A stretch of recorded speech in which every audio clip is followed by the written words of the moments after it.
ఉత్తరాంధ్రలోని ఆ నియోజకవర్గ రాజకీయాలు ఎప్పుడూ కాక రేపుతూనే ఉంటాయట. స్టేట్ పాలిటిక్స్ లో ఎక్కడ ఏం జరిగినా ముందుగా అక్కడి అధికార ప్రతిపక్ష పార్టీల నేతల నుంచి యాక్షన్ రియాక్షన్ చాలా తీవ్ర స్థాయిలో దూసుకొస్తాయట.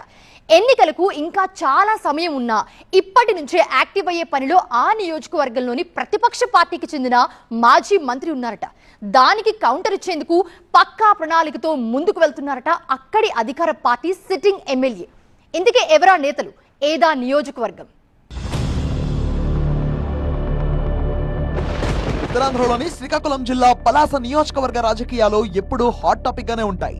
నిత్యం ఏదో ఒక వ్యవహారంతో అధికార ప్రతిపక్ష పార్టీల నేతల మధ్య కాకరేపేలా రాజకీయాలు నడుస్తుంటాయట. ఇక్కడి వైసీపీ నేత మాజీ మంత్రి సీదిరి అప్పలరాజు, పలాస టీడీపీ ఎమ్మెల్యే గౌతు శిరీషల మధ్య గతం నుంచి మాటల యుద్ధం కొనసాగుతూనే ఉందట.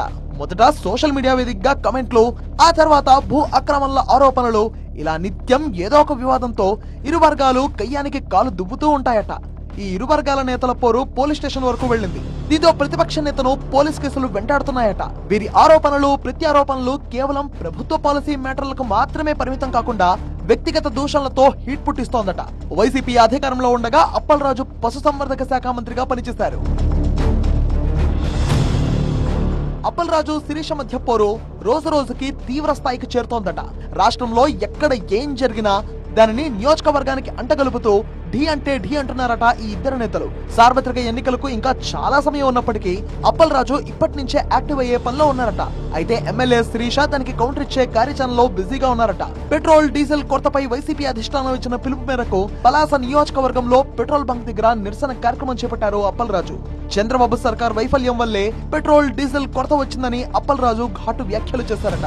రాష్ట్రంలో ఓవైపు ప్రజలు అల్లాడుతుంటే లోకేష్ ఎక్కడున్నారో తెలియదని మరికొంతమంది మంత్రులు సింగపూర్ లో విహారయాత్రలు చేస్తున్నారని ఎద్దేవా చేశారట. ఏ రాష్ట్రంలో లేని పెట్రోల్ డీజిల్ కొరత ఏపీలోనే ఎందుకు వచ్చిందని ప్రశ్నించారు.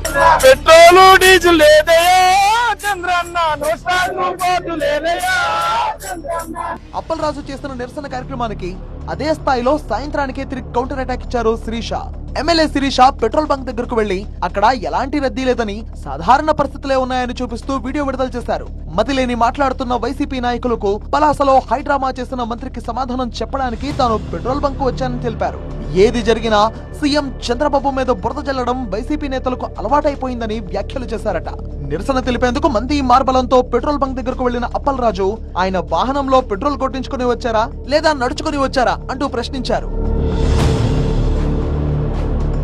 పలాస రాజకీయాల గురించి చెప్పాలంటే 2019 ఎన్నికలకు ముందు, ఆ తర్వాత అని చెప్పాలంటున్నారు విశ్లేషకులు. 2019 ముందు వరకు నియోజకవర్గ రాజకీయాలు సాదాసీదాగా నడిస్తే ఆ తర్వాత యువ నాయకుల రాకతో రాజకీయాల్లో కాక పెరిగిందట. గౌతు శిరీషకి రాజకీయాలు వారసత్వంగా వస్తే డాక్టర్ గా ఉన్న సీదిరి అప్పలరాజు ఆ ప్రొఫెషన్ నుంచి టర్న్ తీసుకొని రాజకీయాల్లోకి ఎంట్రీ ఇచ్చారు. 2019 ఎన్నికల ప్రచార సమయం నుంచే అప్పలరాజు గౌతు శిరీషల మధ్య మొదలైన మాటల యుద్ధం ఇప్పుడు పీక్స్ కు చేరిందట. వచ్చే ఎన్నికలకు వీళ్ళిద్దరి మధ్య యుద్ధం మరో రేంజ్ లో ఉంటుందని భావిస్తున్నారట.